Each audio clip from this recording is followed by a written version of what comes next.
all cell phones, pagers, camera speakers, space heaters, Blackberries, Bureau phones, Did he go off on some weird tangent? and the other annoying audio devices. Who did he talk to?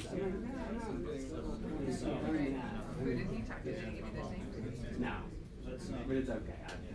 I told her myself. Still DSI? Now you're the only one that's been able to get it. I can say a branch of my life. Well, I mean, I may get to that point. I mean, they're trying to take deals down the street. Well, you tell them I think they're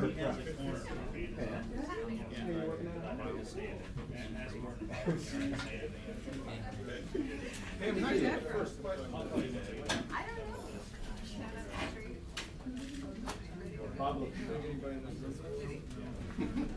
I was a little shocked. You did, you let out, oh my goodness. How were you? Good. Who called him? 2 minutes. That's fine. What was about the I already missed it.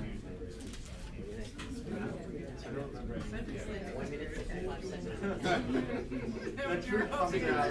See, I thought the soft, I think we're gonna have more of the other minutes. Do you? Made me blush. Call the chair. I'm very busy with my sister show here. I need to go.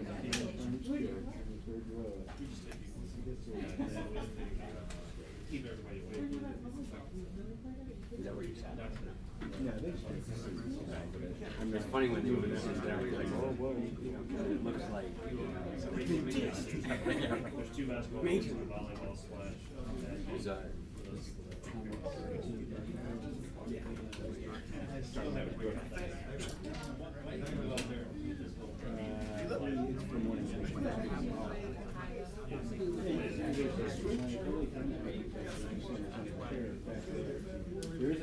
I knew it used to be here, and I used to move it back, but then I just gave up. And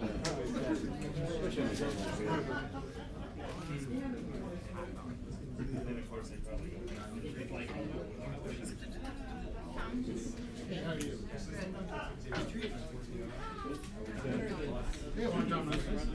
They treat you.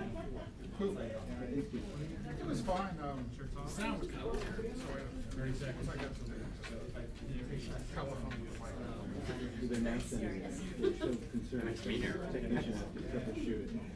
what happened when we recorded, when we took the bar. 20 seconds to lift off. Right, So had any reactions or your parents? No, you know, what is that from CNN? Your emails, Yeah, no, not so far. I was very, very small. How's the sales job? Good afternoon, greetings. I'm Colonel Keck, the Director of the Press Office, and it's my privilege today to introduce General Michael Barbero, who is the Deputy Director of the Regional Operations on the Joint Staff. He's been in that job for a few months now and has agreed to take a moment to have a discussion with you and give you an operational update on his area. He has some opening statements he'd like to present, and then he'll take your questions. And without further ado, General Barbero. Good afternoon, everybody. I would like to present just a short update on ongoing regional operations, and then, as was stated, I'd be happy to take your questions.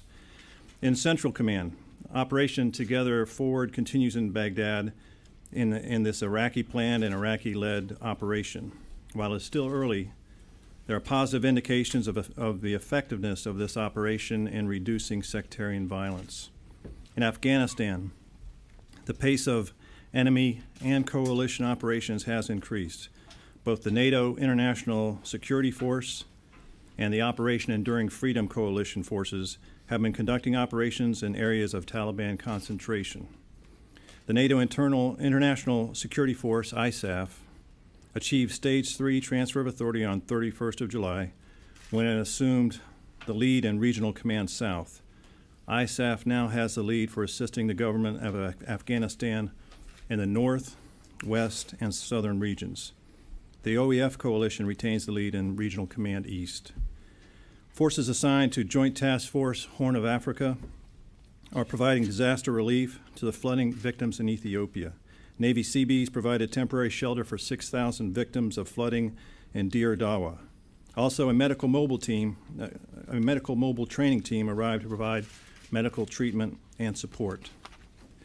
Elements of the USS Iwo Jima Expeditionary Strike Group and the 24th Marine Expeditionary Unit recently completed their work evacuating nearly 15,000 American citizens from Beirut, Lebanon. This important mission was executed safely, securely, rapidly, and without incident. These units are returning to duty in the Arabian Gulf. Today, the responsibility for remaining humanitarian assistance missions and support to the U.S. Embassy in Beirut was transferred from the commander of U.S. Central Command to the commander of U.S. European Command. In Pacific Command, the U.S. Navy hospital ship Mercy is in the midst of a humanitarian assistance mission in East Timor, having completed similar operations in the Philippines, Bangladesh, and Indonesia. In executing this important mission, Mercy has to date treated over 35,000 patients, performed over 800 surgeries, and filled over 43,000 prescriptions. Finally, on the 27th of July, approximately 3,700 soldiers from the 172nd Stryker Brigade were extended in Iraq for a period of up to 4 months. We acknowledge and are extremely grateful for the sacrifices made by these soldiers and their families in executing this critical mission. In closing, I would like to recognize the tremendous sacrifices made by the soldiers, sailors, airmen, and Marines, especially those serving in harm's way, and the sacrifices of America's sons of daughters, and those are the families make us all proud. And with that, I'll take your questions. Please. General Lolita Balbo with AP. There's been obviously the announcement yesterday by the Marines. There's been critics who suggest that this indicates that there's been no real progress, that the troops are stressed and there's no real plan for victory in Iraq. Can you address that, and can you perhaps point to some discernible progress that you believe is being made despite the fact that the number of troops are now going back up to where they were the middle of last year? Right. Well, let me talk about the Marine Corps announcement. I'm not an expert in personnel issues, and it's a Marine issue. But the individual ready reserve is a tool designed to fill the gaps, and this is exactly why it exists. Our active, this allows the Marine access to the total force of active, National Guard, and Reserve. When every young American raises their right hand and volunteers to serve in our armed forces, they understand that they have a period of active commitment and reserve commitment. When I enlisted at 17, I understood that. That period is usually 3 years active and 4 years in the reserves. When you transition to the reserves, you usually serve in a reserve unit or go into the individual ready reserve. This is how we fight our nation's war. What I understand this announcement to be is this gives the Marines the ability to involuntarily activate individuals from this individual ready reserve, and that is why it is designed. The Marines plan on using this to fill specific gaps or requirements as we fight this global war on terror. If they need a communications expert in a battalion, they'll go to the individual ready reserve and find the Marine with those skills, activate them, give them 5 months notice, and bring them on active duty to fill that gap. First, they'll seek volunteers. If there aren't enough volunteers, and this is a tool that gives them the ability to access the total force. Or can you address sort of that when people see that and they look at the entire picture in Iraq? Right. There are questions as to whether or not there's any discernible progress being made. Senator McCain's comments last week that looks like a game of whack-a-mole where you just keep shifting troops around and then there's no genuine progress being made. Well, I think there is progress being made. Just this morning, the Prime Minister announced that his firm belief that Iraqi forces will be able to assume responsibility in provinces this year and next year. I think you saw an announcement from the United Kingdom that they anticipate transferring responsibility in their provinces, and that would allow them to bring home some of their forces. Our strategy is that once Iraqi security forces are ready to assume responsibility, we'll transfer responsibility and bring our forces home. Our troop levels in Iraq are driven by two things: conditions on the ground and the requests of the commanders there. And we are providing those forces to General Casey and the other commanders in order to win this fight. Please. General, the Marines say they have been calling for volunteers, and that this occurred after they pretty much exhausted that. Doesn't it indicate a certain strain on the force, though, 3 years into an ongoing conflict, that they have to do this? Well, it's no secret that we're very busy. But a little historical perspective. This tool has been used in the Korean War by the Marines, in the first Gulf War. OIF-1, I think they had 7,500 individual ready reserves were involuntarily activated, and they've used it throughout Operation Iraqi Freedom and Operation Enduring Freedom. So we are busy, and the reason that this tool was approved for the Marines is volunteers from the individual ready reserve have declined in the last 2 years, and because we're busy. And but this is what this tool is designed to do: is to afford the leadership the opportunity to access the total force. And if I could just follow up on that, does it say anything about the Marines' 7-year term, which is a little over half the Army year-long term, 7-month term? I'm sorry, that they're coming to this stage? I don't think so. We'd have to ask the Marines for that, but I don't think it makes a statement on that.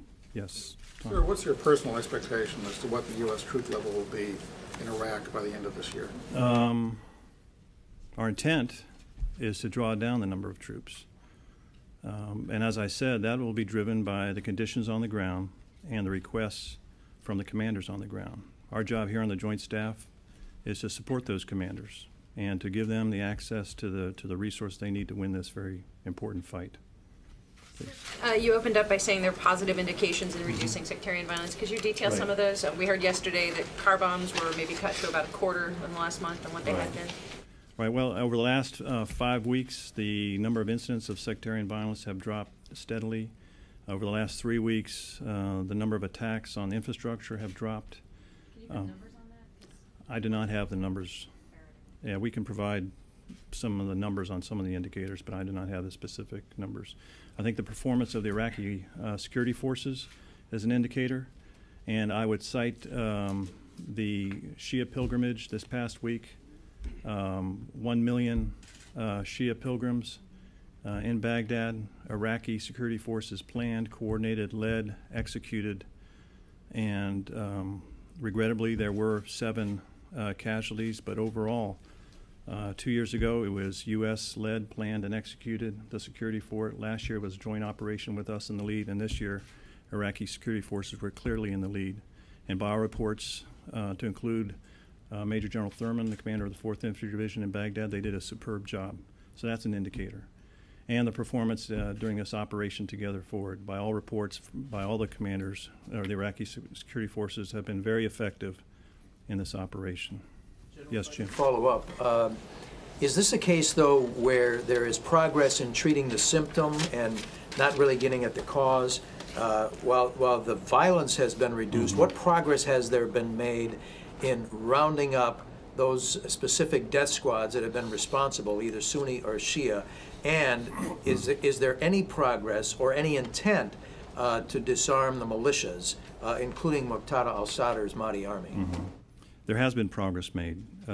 Operation Together Forward is targeted at the illegally armed groups and the death squads. And part of this clearing operation, it started in the areas where the violence has been the greatest, has been to go in and either kill or capture those we think are responsible for death squad activities, and we've been doing that. And there has been a significant drop in sectarian violence. The first phase of this was to stabilize the area with Iraqi police, bring in additional combat power, and now we're in the process of clearing it. And then we'll transition the security of Baghdad to the Iraqi police. So I think we have made success, and it's a multifaceted approach. It's not just going after the symptoms, the death squads, as you're saying. There's an element of refocusing the Iraqi police from combat operations and improving their civil policing skills. It's a multi-phase operation that was described last week by General Peterson and is being led by General Dempsey and the Ministry of Interior. It is a process of bringing in civil works and economic development behind the clearing phase. I saw a number where the government of Iraq has committed $500 million to this, and the United States government has committed $130 million to this process. So it's a multifaceted approach to deal with the root causes and not just the symptoms. Some of us were led to believe, however, that in the initial stages there would be no attempt to confront the major armed militias such as the Mahdi Army. Is there an ultimate objective of disarming and or actually confronting those militias, including the Mahdi Army? The goal of this is to end the sectarian violence, and as we all know, the Shia and Sunni extremist groups are responsible for that. I don't think it'd be appropriate for me to talk about which factions and timetable and how we're going to execute that, but that is the intent and purpose and the way we're going to execute this operation. Yes? So you mentioned Reconstruction, civil works projects. Have any of those begun, and what's the timetable for us to see some of that begin in Baghdad? They have begun, and I do not have the timetable. This is a lengthy process, but I don't have the timetable for those projects. What they've started in the neighborhoods they've gone into? I know one of the first projects is cleaning up the area and putting people to work and setting the conditions for economic development, and then transitioning to the Iraqi police. But I don't have any specific examples. I think General Caldwell discussed a couple of those in his briefing yesterday. Yes. General, an Iraqi official said yesterday that, in his view, the insurgency's fuel in Iraq is fueled by the logistic support that comes in from Syria and Iran over the border. What is your view of that view, and what is your, how confident are you in the development of the border police, which appeared to be the weakest link here so far? Well, I know there's the border police are developing, and it's a training issue with the border police, equipping and also building a system of border forts. And I saw a number yesterday. They're in several hundred of these forts have been constructed. But you're right. There is a problem with foreign influences entering through Syria. Iran is definitely a destabilizing force in Iraq. I think it's irrefutable that Iran is responsible for training, funding, and equipping some of these Shia extremist groups, and also providing advanced IED technology to them. And there's clear evidence of that. And I think it's significant that this past week 2 Shia political parties spoke out denouncing Iran for being a destabilizing force and for causing and increasing the violence in Iraq. I think that's significant. Yes, Barbara. General, when you say clear evidence, training, funding, and equipping, what does the current information tell you? Is that, in fact, the central government in Tehran? I think it is a policy of the central government of Iran to support the Shia extremist groups in Iraq, yes. Have you seen any evidence yet of Iranian fighters in terms of either their military, paramilitary, their Al-Quds forces, any of those on the Iraqi side? I've not seen any reports of any direct contact, but have seen reports of their involvement and presence there as trainers and to train these terrorists and Shia extremist groups. Well, can I just follow up on that? Sure. How recently, could you just make sure I understand, what kind of Iraqis, Iranians are you seeing inside Iraq, and how recently, and what were they doing, how recent was this, where were they, what were they up to? I do not have exact timelines or examples, but the evidence that I've seen is clear that they have been involved in supporting direct support to these Shia extremist groups. They have been involved in inciting the violence and the sectarian violence. but I do not have exact and precise examples to give you today. Yes. Besides border security, what should be done that is not being done to take the Iranian influence out of Iraq? Well, I think that's a policy decision, and which is a little out of my lane. I know militarily, in the execution of this operation, to neutralize the Shia extremist groups will go a long way to removing their direct influence into the affairs of the sovereign country of Iraq. Yes. General, the strains on the force, to what extent is that undercutting the ability of the U.S. military to respond in crises in other places? Right. We remain capable of responding to our regional and global responsibilities. And let me give you an exact example. On the 11th of July, when the violence started in Lebanon, we had no forces in the Eastern Mediterranean. On the 13th, we received a request from the Department of State to begin the evacuation of American citizens. On the 16th of July, we started with helicopters to evacuate Americans from Beirut. Within a week, we had 8 ships, 6,000 Marines and sailors, and we had built the capacity to evacuate in excess of 2,000 Americans a day. So we formed that task force from units that were in the region, from several different commands, put in place a very effective command element, established a joint operational area, and we were able to rapidly respond to this exigent situation. So that's an example that we are still capable of responding to our regional and global requirements. Yeah. If I could follow up, in that case, you used Marines that were basically designated as call forward force for Iraq. So it seemed like you were taking away from a capability that you needed in Iraq. No, I disagree. The 24th MEU at the time of this, Lebanon developed, they were ashore in Jordan conducting an exercise. And so we had to withdraw from that exercise, reload all their equipment, the Marines, and move to the area. So it was not taking a force away from Iraq. It was a force that was involved in a regional engagement and an exercise.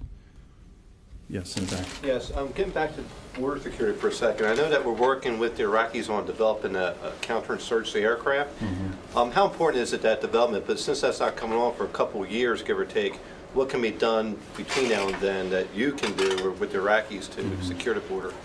Well, as the Iraqi security forces develop, we'll continue to provide support as they develop and assume responsibility. Intelligence, communications, logistics, those areas aren't maturing as their combat capabilities. So I assume as we develop that and their border security forces take additional responsibility, we'll help them and assist them.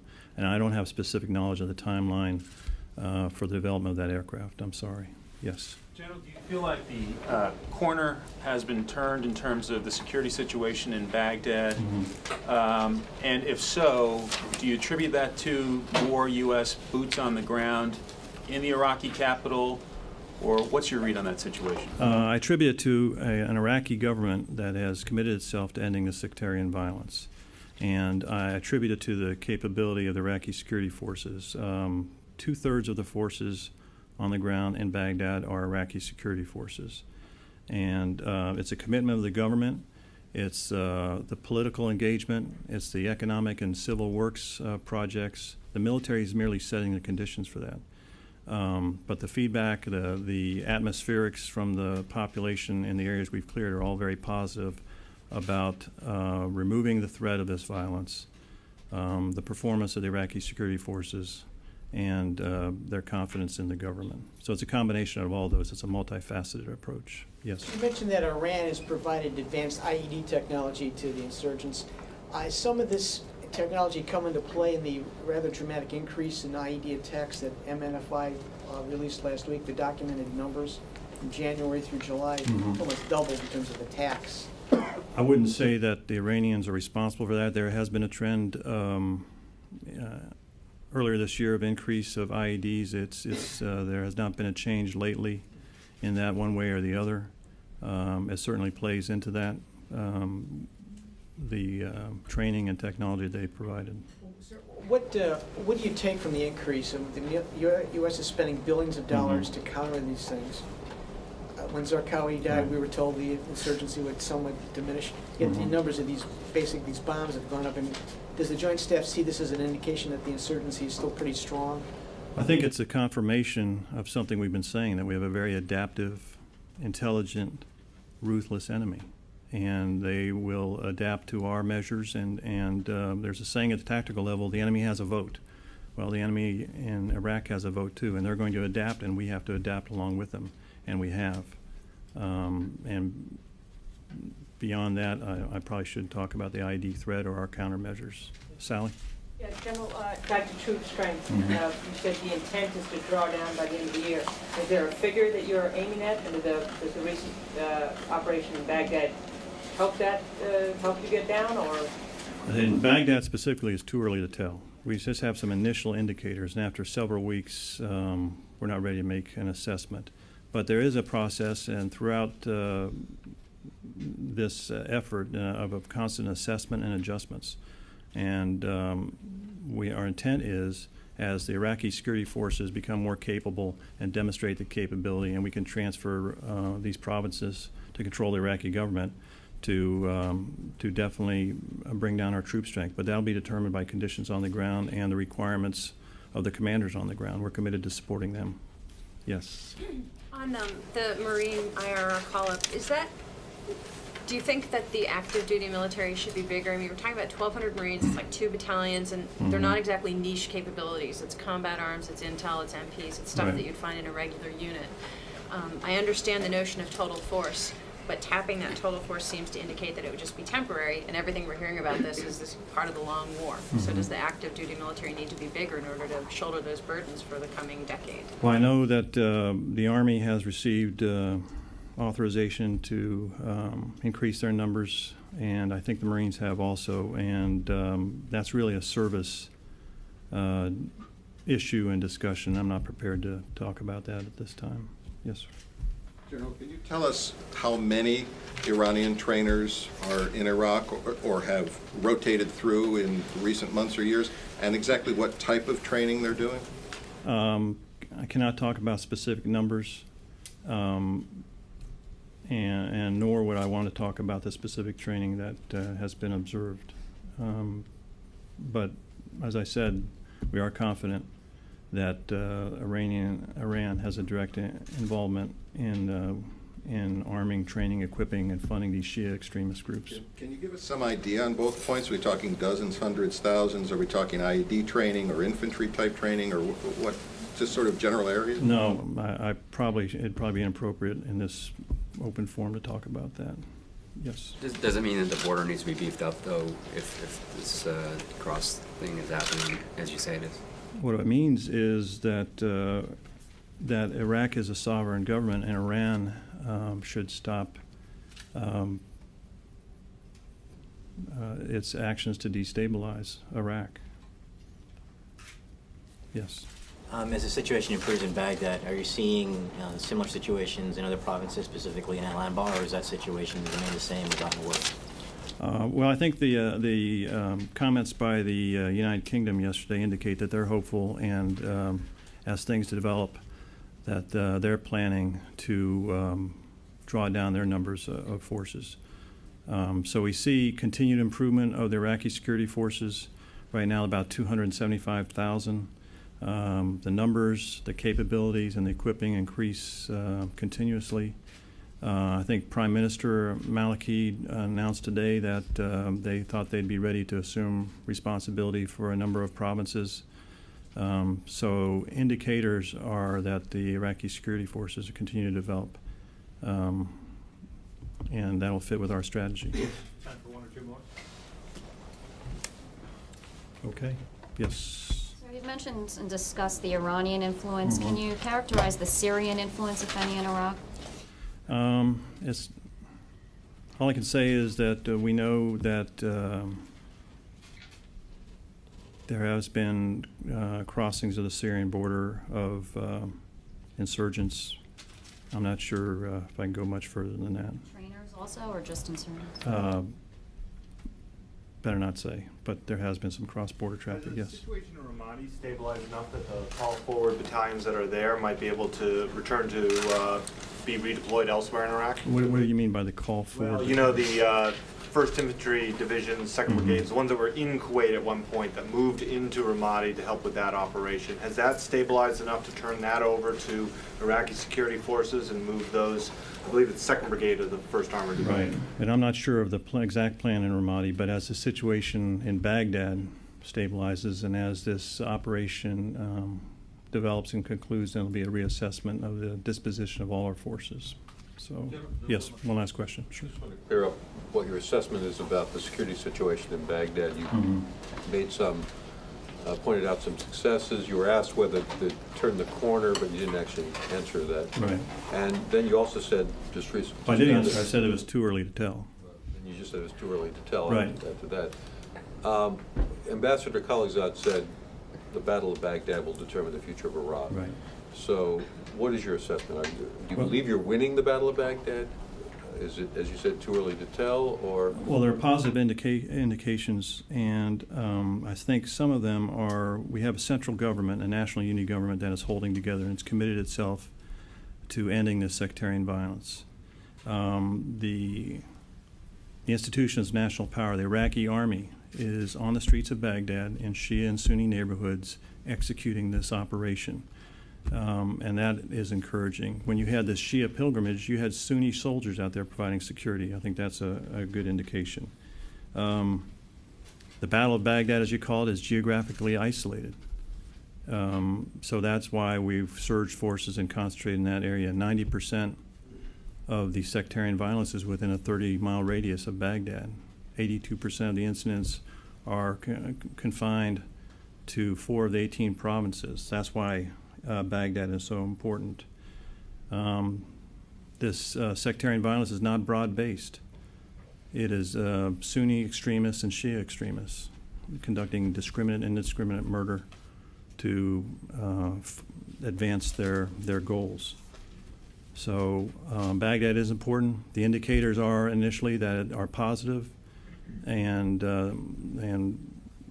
we'll continue with the operation, and we are cautiously optimistic. Would you ask them to please make available some statistics that back that up? That Sure. that they're Sure, we can do that. Thank you Okay, much, folks. thank you very much.